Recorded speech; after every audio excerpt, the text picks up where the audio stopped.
Facebook and YouTube. Just wait a moment while we get ready. Um, we'll be with you in probably 15 seconds. So take your seats, grab a cup of tea or coffee or a glass of water, and oh, right, okay, this is going to be interesting. Okay, so the clock's disappeared, the card's disappeared, and you should see myself and Peter, and I'm going to unfreeze myself, hopefully, and say, good morning, Peter. Okay, just a second. I need to make a technical adjustment. Hopefully. And no, I can't hear. This is interesting. That's a good start to the show. It says something again, Peter. Yeah, I can hear you. Right. You're very loud and clear. All good. And just let me go over here and say good morning to Chris. And the third musketeer has arrived and should be with us in a moment. And say good morning to Stephen. Morning all, morning. Morning. Let's just leave John. What are the odds he's actually collecting a parcel? Providing he's okay. It must have collected more parcels in the last 5 years than any of us, or all of us combined. Talking about all of us combined,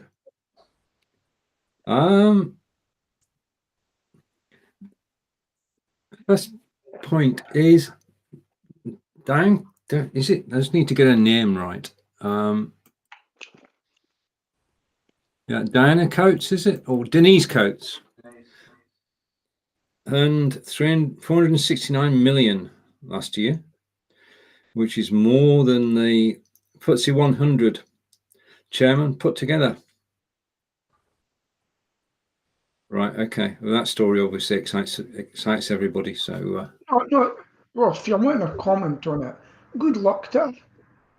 No, the same as people take beer, they take cigarettes, they take drugs, but the same woman actually gives a lot of money to charity.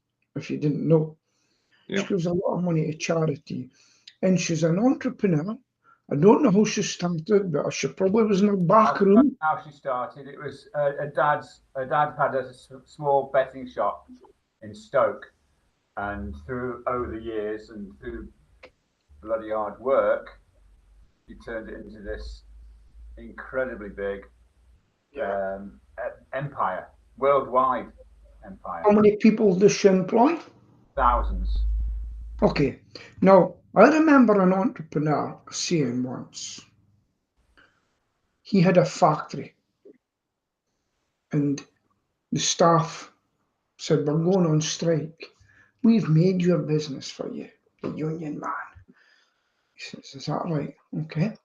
He said, well, I'll tell you what.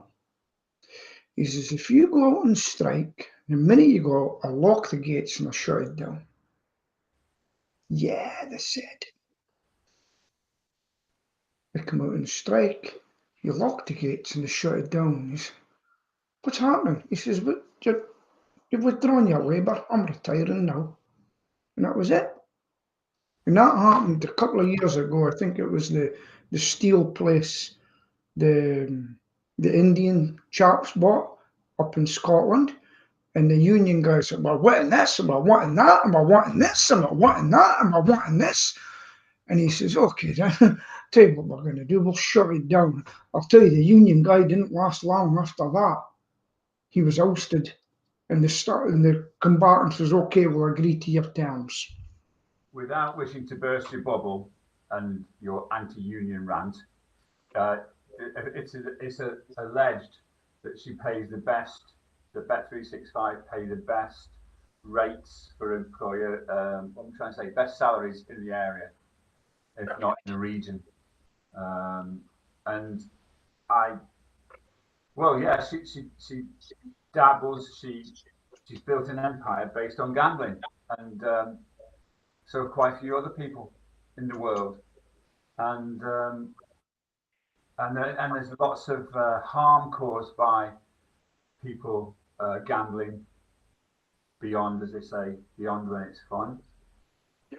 But you have to remember that, like your factory people, she built it, she owns it, and it's up to her to pay what she wants to pay. Simple as that. Yeah. There's Yeah. Other people's feelings are important, yeah, because she's such a big employer. But at the end of the day, she's the boss, and I'm the boss. You're the boss. Steve's the boss, and here's John. John's the boss in his own company. And I would swear now, but you know, it's got nothing to do with. Sorry, it just hasn't. Is this Denise you're talking about? Denise Coates. Yeah, she did give 85 million of it to charity immediately. Yeah. You know. So. And how much tax did she pay on 469 million? Loads. Did you pay tax on it? Yeah. Yeah, because she's not a non. What do they call it? A non-dom. Yeah. British person, and the British company pays corp. I'm sort of not qualified to answer that question, but she will be paying. Her company will be paying corporation tax. Loads more than Amazon and Vodafone and. Well, I say the best of luck to her. I agree. Hey Pete, we're agreeing. Yeah, I totally agree. Do you know what cheesed me off one day? Up here, one guy says to me, the minimum wages went up. You'll have to give your boys more money. I says, no, I'll have to take them down to the minimum wage. Thank you very much. Because I paid above the minimum wage, you idiot. No, there you go. Okay, don't break our one for one agreeing with each other. Don't the Coates family waste a load of money? Yes. Yes. The Coates family are heavily invested in Stoke City Football Club. A lot of football joke there. There you go. But I don't know. Do you know what? I'm that turned off of football. I don't know about Stephen with Burnley, but I honestly don't give a flying about football. You know, it's one of the sort of consequences of this year. I don't give a monkeys about it. Is that bad? It's not bad. It's just it's been in the background because there have not been crowds at matches. There's no atmosphere. It's the That's not it. That's not it. I just don't bloody care. Oh, you know, I had my grass mowed like on Monday, and I cared more about that than I do about Stoke. It's just crazy. Well, keep not caring about Stoke because they're climbing the table. Oh, good. Okay. I don't care, but yeah, it's good. They beat Mr. Rooney in their last match. Not physically, but metaphorically. They beat Mr. Rooney's team then in the last match. In his last match. Sorry? In his last match. Don't know. You break it up. Rooney's last match? Question mark. Who knows? Okay. Burnley is staying up. That's the main thing. Yes, playing well. The goalkeeper's playing rather well at the moment, I think. Mr. Pope, who's managed to keep 6 clean sheets for England, and just let the one goal in last night. And England have won all the games, recent games he's been part of. So there you go. Is it when's the a Burnley goal then? Right. Okay. No, when's the next World Cup? 2022. Next year, I think. We're doing the qualifications at the moment, are we not? That was last night, was it? The qualification? Yeah. Yeah, we won 2-1. All right, I'm going to try something now. I'm going to bring something up on screen. I'm going to hide myself. Let's see if this works. That's the button I want to press. Okay, bear with me a moment. This is undoubtedly the story of the year so far.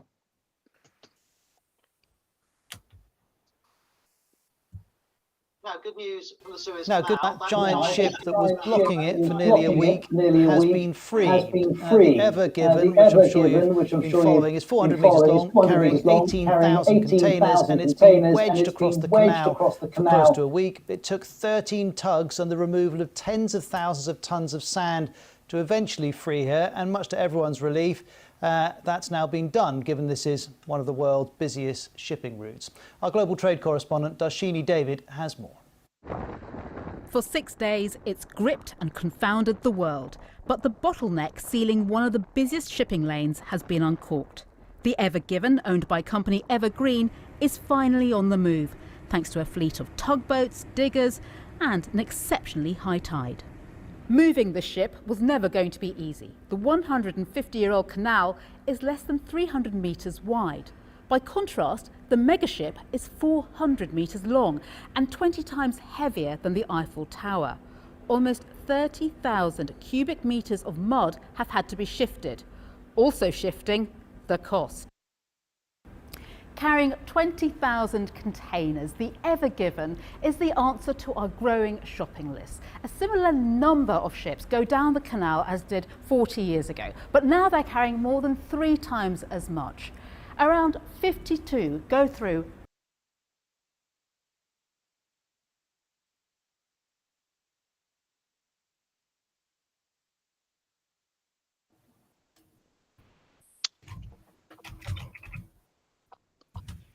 Wait, I got the wrong picture there, haven't I? I want to hide that and bring John back.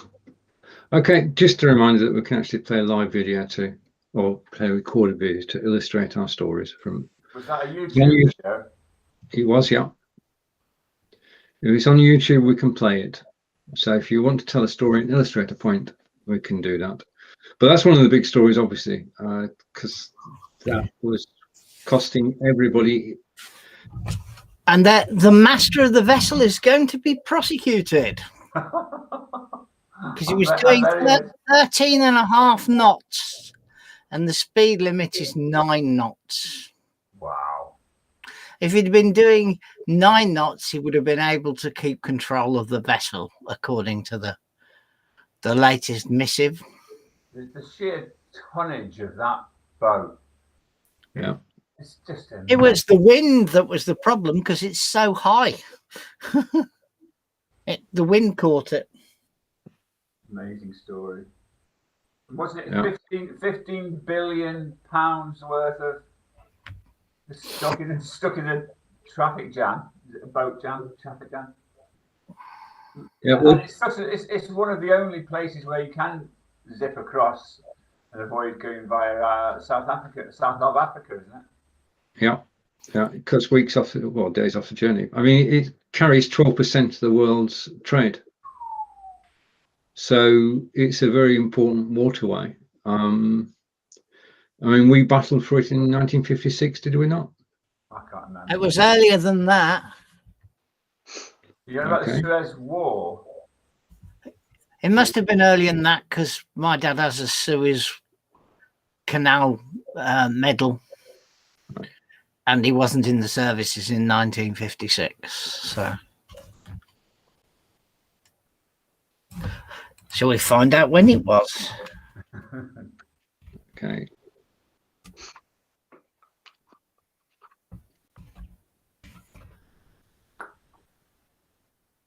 Haven't they got regulators on these boats? I mean, It was 1956. There must have been some earlier uprising. Thank you. But Yeah. are they boats? You know how lorries are sort of limited to 56 miles an hour? Yeah. Surely a bloody great big ship like that should be. Yeah, but when it's on the ocean, it can do 16 knots, I think it is. Yeah, but it wasn't. No. Anyway. If it's doing 16 knots, then it's doing 350 knots a day.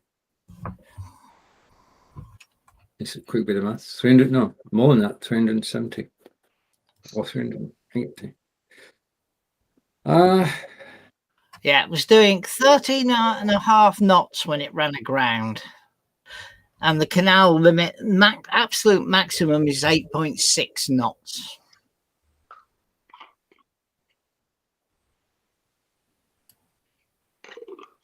Okay. Right. Okay, first controversy of the day. Batley Grammar School, blasphemy debate, leaves town at crossroads. Not heard this one. All right, okay. You're not commenting, or? No, I've not heard of it. Don't know. What is it? Where is it? Right, a teacher was giving a religious education lesson, and he showed the cartoon of Prophet Muhammad from Charlie Hebdo. John? Yeah, well, the people who did this, they got shot, didn't they? So he's running a bit of a risk. Yeah. And I don't know if you know, the last teacher that got his head taken off in France because of it, a little girl went home and said to her father, he showed the Charlie Hebdo cartoon. Mm-hmm. And it turns out he hadn't shown the cartoon. This was the one in France. Now, we've got a teacher who is now in hiding. He fears for his children. Now, he'd shown it before as part of his curriculum. He's now in hiding. Do you know what his unions have said? Nope. Absolutely nothing. Nothing. Not a cheep from them. The headmaster couldn't get out quick enough to apologise. Most of the people outside the school don't even have children there. Even today, a headmaster has taken down the Union flag from the school because his pupils went on strike. This is what the country is coming to.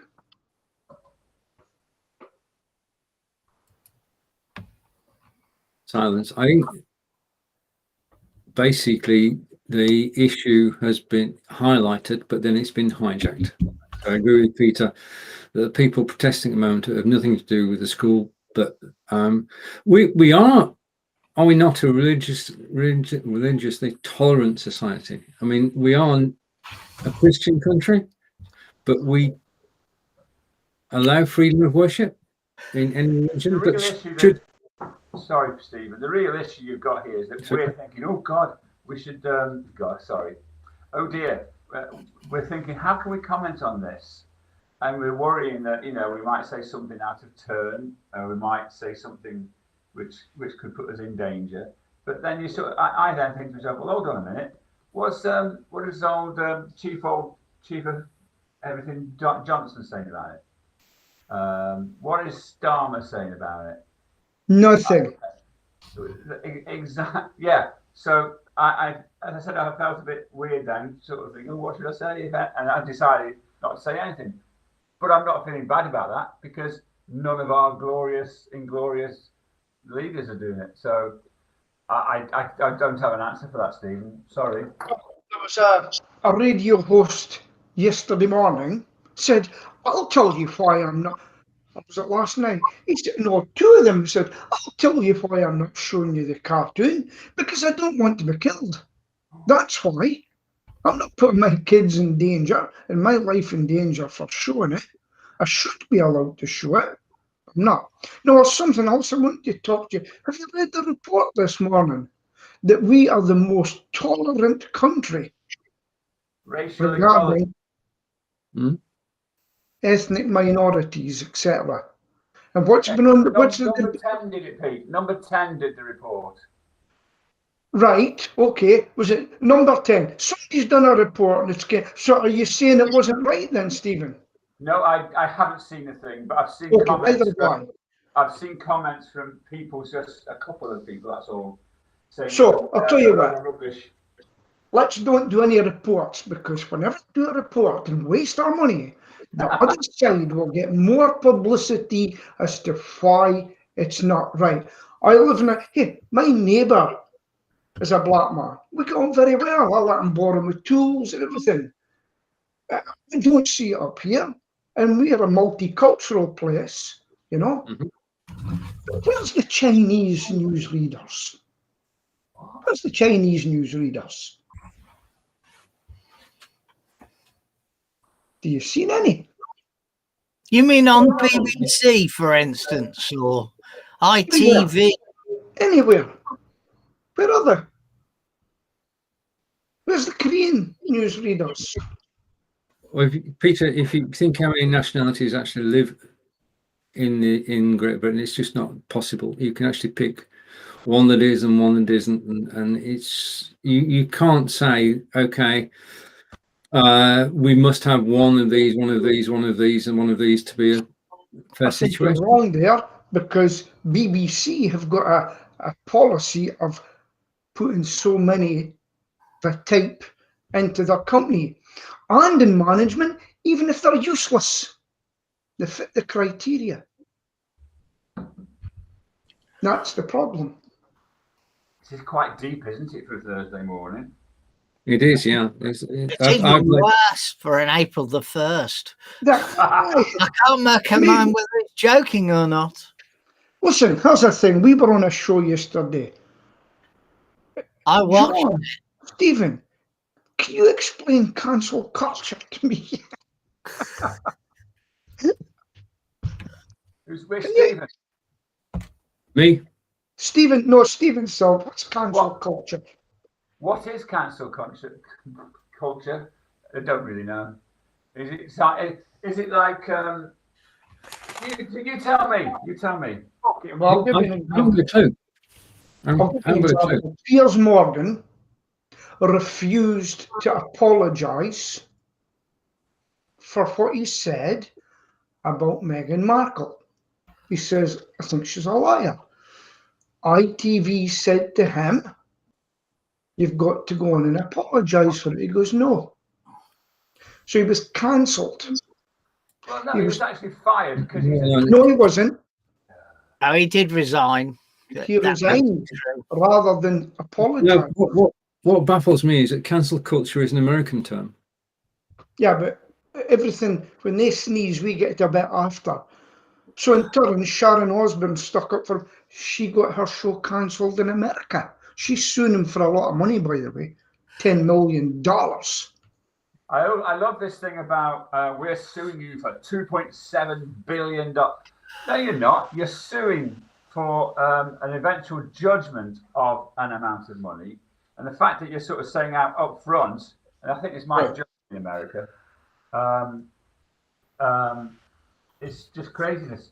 Do you want to know what Wikipedia's definition of cancel culture is? Yes, please. Okay. Cancel culture is a modern form of ostracism in which someone is thrust out of social or professional circles, whether it be done online, on social media, or in person. Those subject to this ostracism are said to have been cancelled.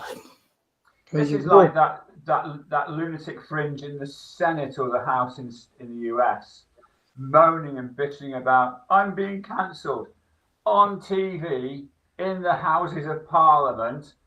It's just beggars belief. Beggars belief.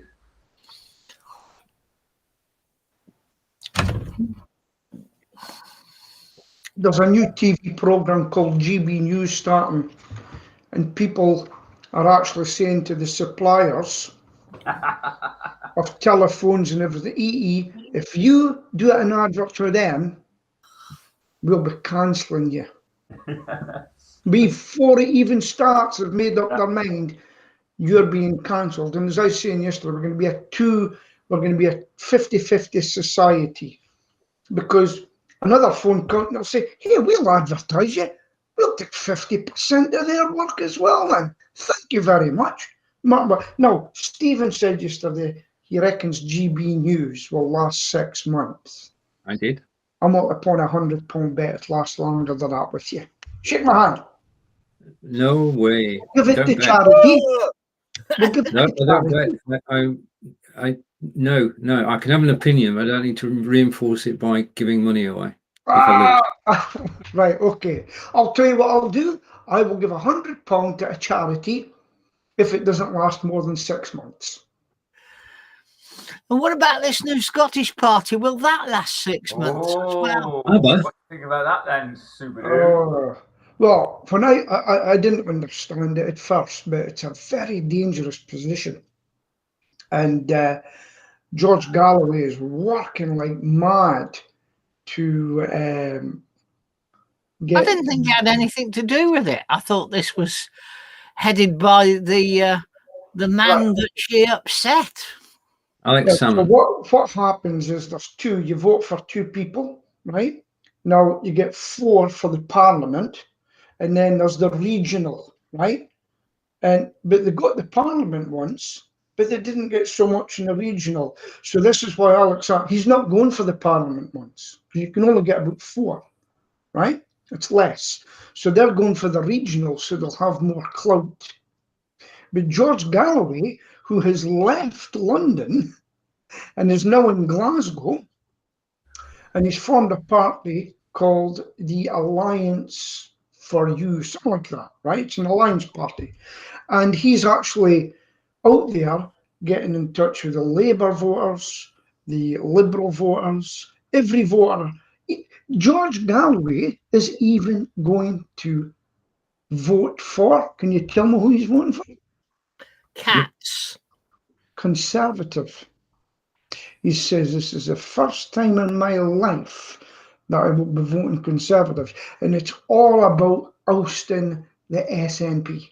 It's all about ousting them. Now, they're starting to fight one another, one, too. And the people are saying, wait a minute, all they're interested in is they'll run the country, but behind the scenes they'll say, all we want is an independent Scotland, right?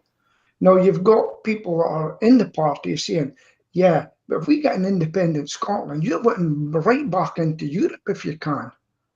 But some of them aren't wanting to leave Britain. They want to stay as part of the United Kingdom. And I think it's going to fall like a house of cards. And I'm very good at judging these things. I once had a London Radio 4 man come up to me and radio interviewed me in Aberdeen with another guy. No, a guy within the bubble. And he says, so what do you think about the referendum in Europe? I says, we're going to come out. Are you sure? I says, yeah. I says, and you remember to phone me back when we come out. He's never phoned. He's never phoned. There you go. So that's Scotland. It's a bit fragmented. It's going to be a really, really interesting time. Yeah. Anyway, I hope you understand that a bit, do you? No. No. Right. So basically, No. It's all right. So you don't have to go there. Sorry, all the other parties are getting together to speak to oust the SNP. That's what they're doing. Yeah. Tactical. Someone wants a voice to actually get Scotland out of the UK, and he wants his own voice in addition to that of the SNP. Yeah. Because you can argue with one party, but his logic is you can't argue with the majority, which is with 2 parties or more, all saying let's leave. Right. Okay. But if he splits the vote, so let's say the SNP have got, is it 40% at the moment, Pete? So if he knocks 10% off that, there's an opportunity to work with the SNP in the future because they've got a similar goal. Yeah, the two parties have got a goal. The 2 parties have a goal to become independent. Yeah. But within the SNP, there's a guy called Jim Sillars who used to be high up, isn't it? Right? He says, I'm not getting an independent Scotland to hand it back to Europe. So that's what you've got within there at the moment. There's a headline on Twitter saying it'll take 10 years to get back into the EU. I mean, but that's why she's been going over there on her own and having a bit of meal with this one. What could you do to get us in? So, can we do this? Can we do that? We're all sat. Well, one of us is sat here waiting for the February trade figures to arrive, because in January our trade figures with the EU were 40% down, which affected our exporters and their businesses, and they were told to go and sell their stuff to the States. Yeah. And to non-EU countries, and it's going to be. I dread what the February figures are going to show, because they're not going to show an improvement. It's all right. People saw. I've got to be honest with you. I'm waiting for vans from the French since January. Yeah. And they're not over, and it's because of parts or something like that. I'm willing to wait. I'll just have to wait, because I know these things take time. I'm not on shouting to them or anything. I know it's going to take time. Okay. Right. Okay. Let's lighten the mood and talk about something silly. All right. Dragon's Den is back with us soon. I'm out. I don't even talk about that awful bloody program. Okay. So nobody's got an opinion. I've got a friend that went on Dragon's Den, and he says he didn't go on to get the money; he went on to get the publicity. And yeah, he's still trading, and he does outdoor barbecue heaters, things like that, patio heaters. Yeah. And he's restricted on what he can say, but he just wouldn't give up equity. He could have had the money, but he wouldn't do it. He's a bit of a stubborn person. God bless him, Pete. God bless him. Right. It's a good diversion anyway. And some of the ideas are absolutely genius. Some of them are just wacky. The money side of it is secondary. It's actual presentation. So like watching the ones that they says, "Get on your bike, you fool," and then you see them making millions later. I like watching them. Have you watched that? No, I can't be dealing with it. Yeah. Like that other Alan Sugar thing, The Apprentice. Yeah. It was all right at first, but The Apprentice is just useless now. It's just a warped view of small business that I can't stand. Yeah. And this, all these, I was going to swear then, but all these persons who go on The Apprentice saying, "I'm going to smash this record," it's bullshit. It really, really is. Quick question to John: did you ever meet the Badger? Do you know her? She came to Birmingham and did a talk, but I was there, but never met her. Right. Okay. The Badger. She's from Wolverhampton, and Wolverhampton's like outcast, isn't it? Okay. Wolverhampton's. There's much discussion about Wolverhampton in the Birmingham and Solihull area at the moment, because you can get a taxi driver's license by doing nothing in Wolverhampton, but in Birmingham it's hard work. So all the taxi drivers now are driving around with Wolverhampton plates, which are just a tatty piece of paper stuck in your window, whereas the Birmingham plates have all sorts of information about it, and it's causing a big uproar. But that's got nothing to do with the question you asked. And Stephen's frozen himself, I think. He's looking at. I think we should go back to having a topic to bring into the conversation each week. What do you think? I can give you one. Apple have just told Russia that they will indeed enforce. What does it say?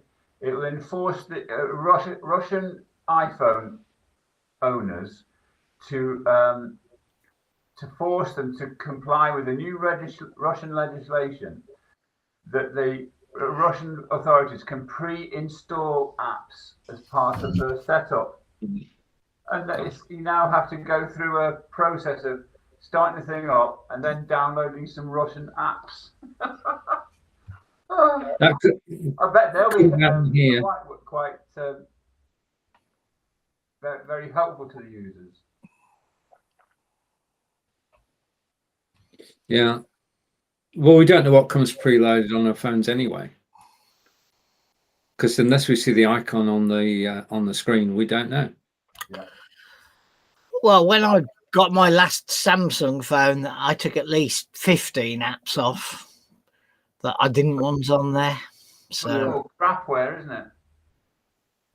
The bloatware. Crapware. Yeah. Some of the apps you can't get off, can you? Core ones, no. Yeah. Well, no, sorry. On Apple, there are certain core Apple apps you can't get rid of. But on Android, there's loads of crap that comes down with it, and especially if it's on a Vodafone or an EE or whatever, you get all their shit as well. My daughter's Apple iPhone and latest thing, NX or whatever it's called, that was full of crap as well. Guess what my my dear old 83-year-old mum did yesterday? Tell us. She bought an iPad Pro. Wow. 12.7 iPad Pro. And we were doing the family Zoom last night. And Yeah. look what I've got. Look what I've got. We spent about half an hour trying to get Zoom installed. But she's got the most powerful bloody computer in Newcastle on the line for an 83-year-old. That's brilliant. Love it. And why did you do that, Mom? Oh, it's got an apple on the back. Sheila's getting a new Android delivered today. All right. So I think 3's got an app that can download everything that she's got on her other phone. Is that correct? An app, an app to transfer all the settings and the yeah. I mean, just everything comes with that these days. No, I've got a bit of good news. I got another pair of boots from a place called Caban. You know those shoes I was telling you about? I've now got a pair of boots, and it's heaven. It's like moon boots. That's what it's like, Stephen Salt. Apart from that one here, the guy's rocket blew up. What's his name? What? You mean you're talking about Mr. Tesla? Yeah. What is it blowing up, John? I thought Stephen would know that. It landed and then it blew up about. You're talking about 3 weeks ago, SN10 of the Starship went up 10 kilometers, came down 9.9 kilometers, and then for the last 30 or 40 meters, thought, no, I'll switch off now. So it came down, bounced, and then stopped. And then about 8 minutes later, so yesterday was the launch of SN11, and it went up 10 kilometers, turned on its belly, came down, and got to about 6 kilometers, 5 kilometers, 4 kilometers, and blew up. So they're very good at launching these spaceships. Very, very good. And they're very good most of the time at doing the sort of vertical to horizontal belly flop down. Unfortunately, they haven't cracked yet the safe landing. But there's not going to be an SN 13, 12, 13 or 14. They're now going to the 15 because that's the sort of next iteration of the block, as they call it.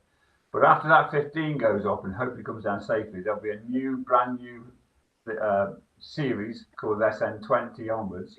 And it's really, really, really exciting because it still means that by 2024 there'll be an American base around the moon and a small base on the moon. And then in other space news, on the planet Mars, and you'll recall that my name is on a chip on the Perseverance rover. The little silicon chip has got 11 million names etched onto it. It's just, if you like, giving birth to a tiny little helicopter. So it's put the helicopter down. The rovers put the helicopter down on the ground and moved back. And I think on April the 8th, they're going to launch it or let it launch itself because it's completely autonomous. And within about 24 hours, we should have video of the little helicopter going up and doing its first couple of meters of flight. Brilliant. Brilliant. It bloody is. It's brilliant. Yeah. And the only worrying thing, I heard an audio of the first movement of the Perseverance rover, and it sounded pretty bad in terms of the sound of it. It sounded like the gears were crunching, but it was hopefully it was the fact that the wheels were interacting with the Martian surface.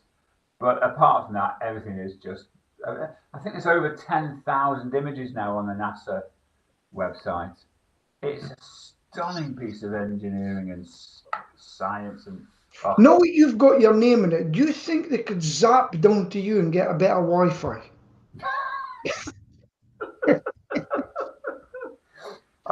Yeah, well, yeah. You need money and get up. Come on, they should help you. Now the thing is that when aliens do come and they go onto Mars on their way here, oh, what's this chip? Oh, I wonder who these people are. Oh, they must be very important. Let's go visit them first. I like that. So you'll be walking down the road and this tube of light will come down and suck you up into the spaceship. Yeah, that's the one. Yeah. Can I ask a more nothing to do with space travel? Has anybody heard from Tish lately? I was thinking that the other day. Yeah, Tish watches. She doesn't comment. She actually shares the show into Blabbing for Britain group. Yeah, but she hasn't even been posting in. I mean, she used to post multiple times a day into Facebook, and her last post was the 5th of February. Okay, I heard from her beginning of this month. I'll check. She explained that she was why she wasn't commenting anymore, but she was watching. I will catch up with her. I wish you well, Tish. We know you're watching. Peter. I hope you're watching. Yeah. Yeah. Okay. Peter, you're saying you want to make a change to the show? I was just thinking if we could, instead of you having to work hard, maybe we should get a subject again each week. Making work hard. That's what you get paid for. What do you think? I knew Stephen would say that. It's after 271 weeks out. If Peter says I should have a break, I'll take a break. It's a clue. Just everybody try and get take over, Stephen. Now, yesterday I'm going to wait to see about writing a book, right?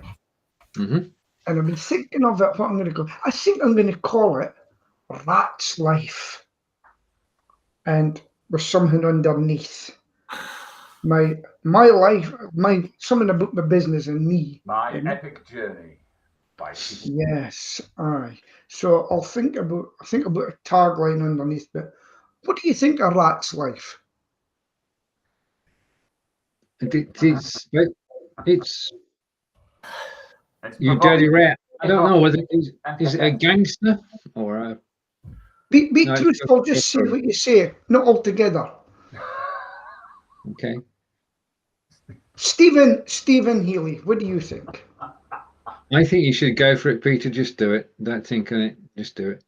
John? Yes. Well, if you go into shop for a book called That's Life, right? Yeah, there are over 50 of them. Right, but not Rat's Life. Not Rat. You know what the most popular book called That's Life is? The Ransom. No. It's actually about Frank Sinatra. Yeah, The second most popular is a book by somebody called Amy Dykeman. This apparently the best-selling author of Wolfie the Bunny. Right, okay. Can I just say, Peter, write the book now, write it first, and then think about a title. Yeah. It was just something that came out of my head. Because, funnily enough, I was thinking, who could my actual bookkeeper, accountant, he's a publisher. Oh. He's a publisher. He actually publishes things about, what do you call them? Muslims. He's a Muslim, you know, but he's anti-radical Muslims. He's got a fatwa on him. Did you know that? Got what? A fatwa. Fatwa, that's Yeah. an So I see him every anti-religious time. thing that says you must be murdered. Yeah. And every time I go, I say, listen, if I come down to the office for you, you're always going in first. In case it goes boom, I'm going to stand back. Right. Now, are you going to publish this book yourself, Peter, or are you going to get a vanity publisher to help you? This thing called Exciter Publishing. So he used to be a publisher. So I'll get him to do it, and I'll wheedle him down to get it for next to nothing. Just forgot about it. You know, he writes quite a lot of books, actually. So I'm getting. While we're on the topic of writing, it was sad to hear that Sue St. Moore passed away the day before yesterday. Well, yeah, you and I know her, John. She was a Canadian, but British through and through, and she literally helped hundreds of people, and had a love for horses and dogs and people And jokes. No. and jokes. Yeah. So, sadly, she passed away from breast cancer. Shame. Mm. No, yesterday I was on about a ghostwriter, because I can't put words to paragraphs and things like that. But they're not cheap, seemingly. Yeah, John. And I did comment when you said you were going to write a book yesterday. I did say, but Stephen chose to ignore my comment, probably sensibly. I said, who wants to read a book about murdering animals and insects? Off. I mean, that show. It was you that was causing the noise yesterday. It stopped as soon as you put your earphones on. Again, yeah, I don't know what it was. Sometimes I've had on here 2 microphones going at the same time for some reason. You can only have one working. Well, something happened. Logically speaking. Yeah. Okay. Right. Would you have or willing to carry a vaccine passport? Yes. I'd be quite happy. Yeah. I think Starmer's a nutter on this one, and I quite like Mr. Starmer. I wouldn't vote for him, but I quite like him. Okay. I think we should have an ID card. Say, Peter Stewart. I think if you want to leave the country and go on holiday this year, you're going to have a vaccine passport anyway. Yeah. Yeah. And it won't even be government introduced. Yeah. Just Has be like a has anybody got an iPhone or a Google Android device, and do they use their wallets? You know, the No. Google, is it Google Pay? I use GPay. Yeah? Yeah. I do. I do for the Apple one. But it's possible within about half an hour to create a certificate which sits in your wallet. Yeah. Which you can update from, let's say, I've had 1 jab to I've had both jabs, and I'm toying with the idea of just putting it out there, because, you know, if I'm lucky, I'll get given £35 billion to develop a national certificate scheme, and all I have to do is suck up to Dido, bloody whatever her name is, and Boris Johnson. So, you know, it's got to be worth it. You want to partner with an airline or a holiday company? No, if you don't. want I'll partner with the NHS, because it's dead easy to partner with the NHS as a software developer. Okay. You're not using crisp, are you, John? No, he's eating crisps. It's okay. Every crackle is traveling all around the world. Yeah. How many do we get at the moment? We have an ID card. guys, how many, or Stephen, how many views do we get, or comments, or users, or? It varies from week to week. Well, we generally get about 70 or 80 views at the moment. Everybody's suffering at the moment. Facebook is just not showing anything to anybody. No. Because I noticed I could log on to this Be.Live session without going via Facebook. You can log in without using Facebook or YouTube. And all I had to do was put my name in. I had the link. Right. Yeah. Put my name in and went on. Yeah. And if you spelt it incorrectly, let's just check. Oh no, the proper way. Proper way. You spelt it correctly. That's good. One tries. Yeah, but whatever name you type in is the name that will appear on screen, just so as you know. Yeah, I get that, but what I'm trying to say is I didn't have to log into Be.Live. I was just given the link by you, clicked on it, and you let me in. Which is, there's pretty groovy. There's no validation now. You can use Facebook or YouTube in the old way, or you can just type in your name. And this is important. If you've got a guest on Be.Live now, they don't need to have Facebook or YouTube. They can just come in, Peter. Very good. How's the thing, Stephen? How long is it going to be before we migrate to your web page? We can't do it at the moment because Be.Live doesn't have the ability to go and broadcast to RTMP. Okay. Yeah. We need the ability to go RTMP, which we don't have at the moment. We may have it in future, but for the moment, we're stuffed. It's quite interesting the way things are going, isn't it? That I think there's quite a few people had enough of certain platforms that they need to kind of cut them out. I've had enough of Facebook, I must admit. We don't use it really, apart from sort of posts of a business nature. We just we've got our own little WhatsApp group at the moment, and I'm busily trying to turn that into a completely private, because WhatsApp's still owned by bloody Facebook. I mean, the whole idea of networking is to become known, like, and trusted, so that people buy your stuff. The stuff is actually on your website. That's where you're selling it from.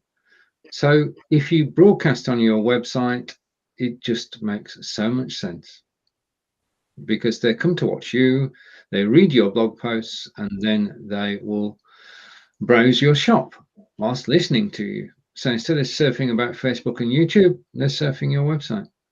That's the logic. I need to talk to you when we come offline about Vanity. I won't do it here just now. The Vanity publishers, right? I used to have, when somebody said that somebody's publishing my book and they charged me $10,000 for it, I used to think, I used to think, well, you've been ripped off, but it's your choice. So I never said a word. But since I got involved with a Vanity publisher, I can see that it's not just a question of send me the story, I'll proofread it, and then publish it. It is actually a process of counselling, for want of a better phrase, and it's a very valuable service, because not only do you get informed tuition on doing the book, you get help and support, encouragement, and somebody who will cheer you on and show you how to launch it so you actually sell some. So Vanity publishing is not necessarily a bad thing.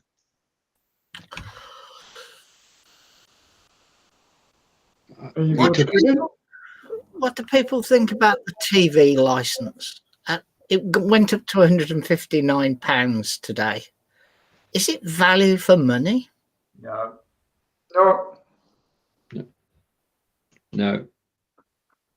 I hardly watch the BBC. John? Me? I just get fed up that I even have to pay it.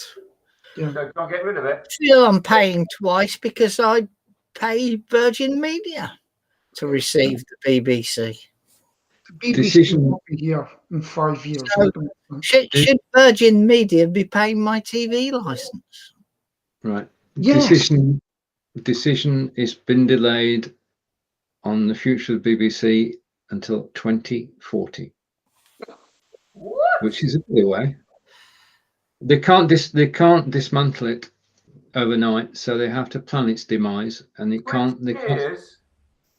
They can't do that until 2040. Now, if I'm wrong, I'll put my hands up, but I did read it somewhere yesterday.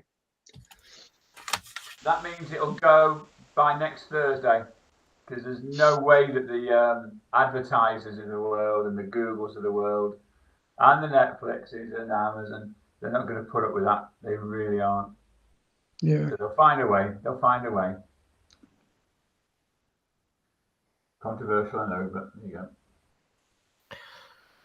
So, Stephen with a PH, Mhm. who's the person in the background with you? Oh, my family love this because every time we do a Zoom session, You changed the photo. no, I show this photo. This was taken in South by Southwest, Austin, Texas. Oh, thank you, Stephen. South by Southwest in Austin. Oh, it's a spaceman, isn't it? It's the late Captain Gene Cernan, the last man to walk on the moon. And he was promoting his movie. And he came over to our stand, and I didn't do the, oh my God, it's you. Because, you know, they say you should never meet your heroes. But I was so bloody pleased I met him, I tell you. Absolutely beautiful bloke, lovely bloke. And yeah, and I was a bit fatter there, a little bit fatter. There you go, that's it. But you must have every week, John. So next week, I'm going to say, is that the same bloke as last week? So this is me and my son with Napoleon All right. at the Household Cavalry. It was kind of a lads and dads night about, Christ, I don't know, 6 years ago maybe. And we had a brilliant time, absolutely bloody brilliant time. There you go. Was he a corporal of horse? Pardon? Was he a corporal of horse? He was no, he was one above that. So he must have been a corporal of horse at one time. Yeah. Corporal I don't major. know. He talks about things like two jack or something like that. I don't know what that means, but he's not. As I said, he left a couple of years ago, so he's you know right. 10:58, John. Sorry, I was just, 58. Peter, I was just stealing Stephen's thunder there because Stephen usually says, "And John, would you care to finish us out?" Oh, So no, we've got another 3 minutes yet. We've got the habit of Okay. 1 minute over. Maybe Peter's coup is a good idea. I'm not sure. Okay. Before we go, has anybody seen any good, because it is April 1st, April Fool's pranks today? No. The museum and their Halifax bomber is the one I've seen. So it's taken off for the first time today since the Second World War or something like that. But yeah.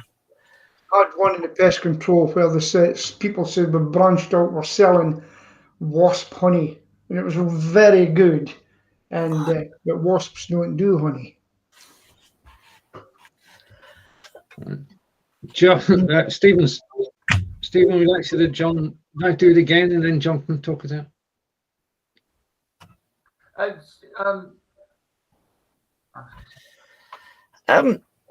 I mentioned Tish earlier.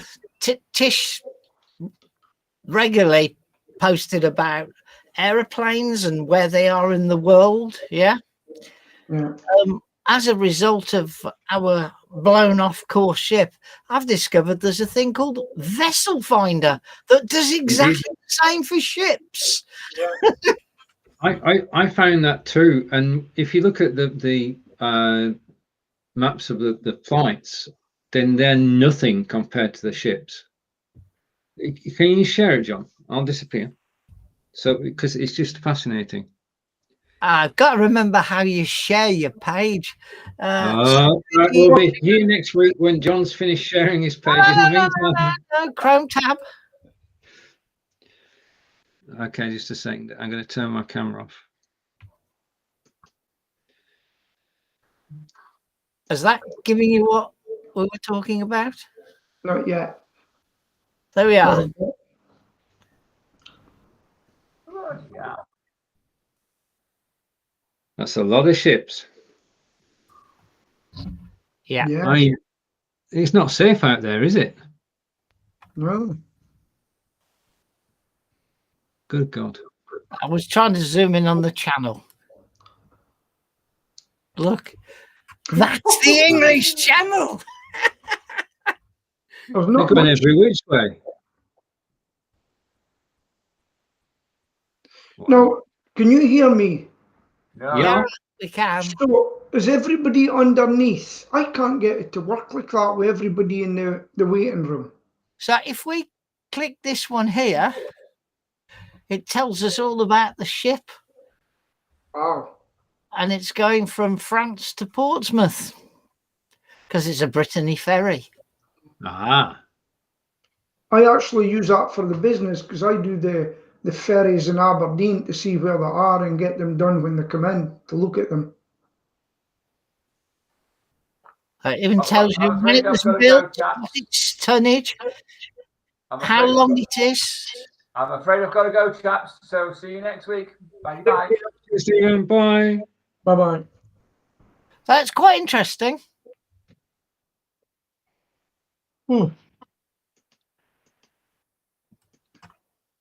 And there we've got a tatty looking oil tanker. Yeah. Okay. So we go back.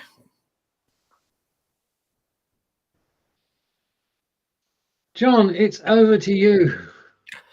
It's my turn to do my usual trick, is it?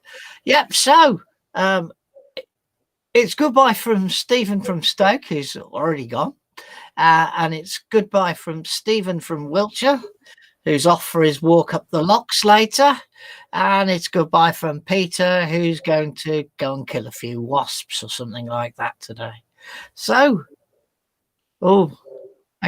Wow. Claire's posted a link for a good April Fool. Hello, Claire. Goodbye, Claire. Yeah. It's goodbye Bye, from everybody. me. Bye.